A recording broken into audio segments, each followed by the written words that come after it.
What's up? You know who this is? Yeah? You're okay.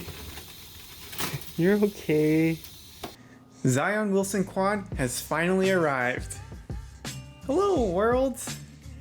It's been a little over a month since Zion was born, and to be honest, the last month has seriously felt like such a blur.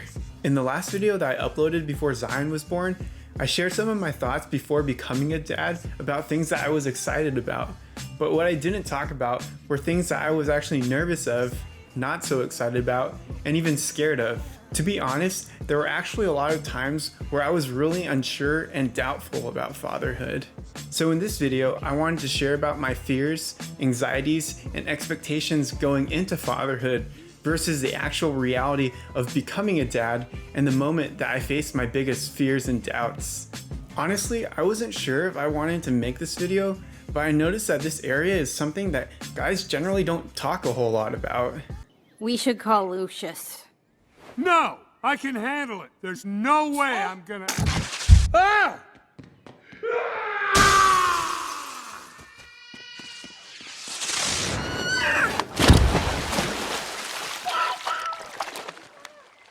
I'm calling Lucius.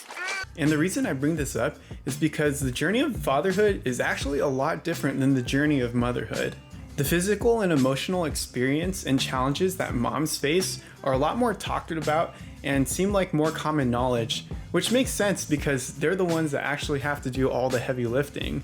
But I think the experience and challenges that new dads face throughout this new journey of life are really unique and different, and they're not really that talked about. And even though I truly was excited to become a new dad, there was also a really big part of me that was nervous, anxious, and scared about it as well. And because of that, it led to me feeling really discouraged and guilty for feeling that way.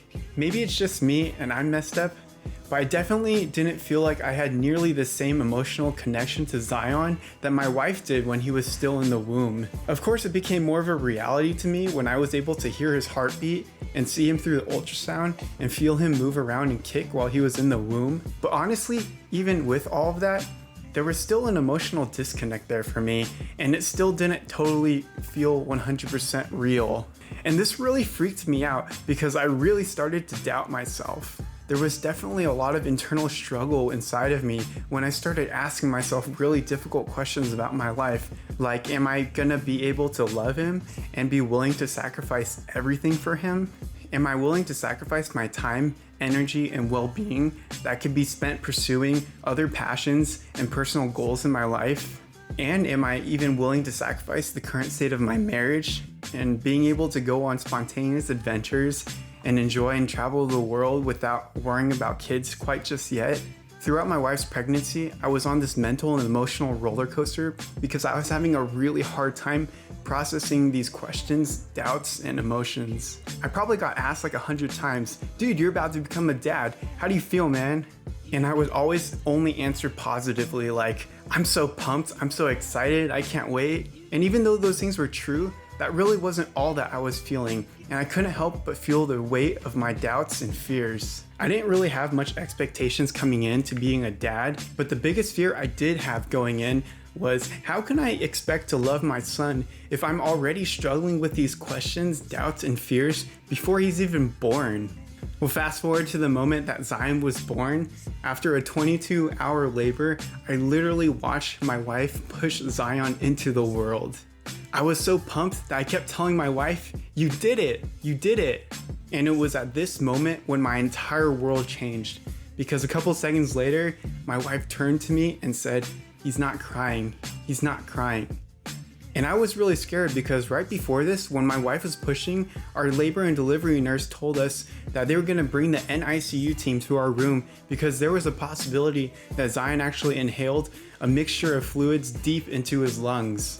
So after the midwife delivered Zion, she immediately stuck a bulb syringe into his mouth, and I watched her begin suctioning out fluid like crazy from his lungs, and it seriously felt like an eternity, and I was just holding my breath the entire time, just praying and crying out to God to help my son.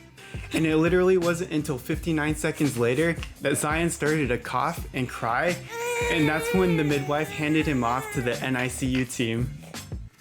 And usually they put the baby skin to skin with mom right after they're born because research shows that that's really important for bonding. But because Zion had inhaled so much fluid, they had to take him to the infant radiant warmer inside the room and keep on suctioning out his lungs. And that was one of the most intense experiences in my entire life, and I wasn't even the one in labor. They called me over to the warmer to cut his umbilical cord, and he's just screaming his head off. He's totally confused and scared at what's happening to him.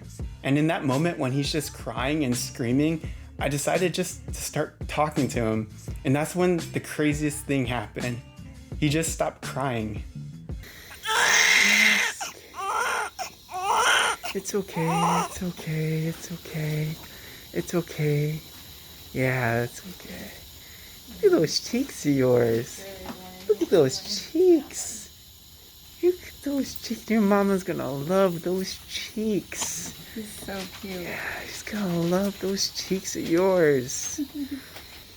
It's okay, it's okay. Just a little bit longer, okay? And then mommy's gonna be able to hug you. And you're good. You're good. You love mommy, don't you? When I spoke to him for the first time and he heard my voice and held my finger, that's when it hit me. I think he knows my voice. I think he knows my voice.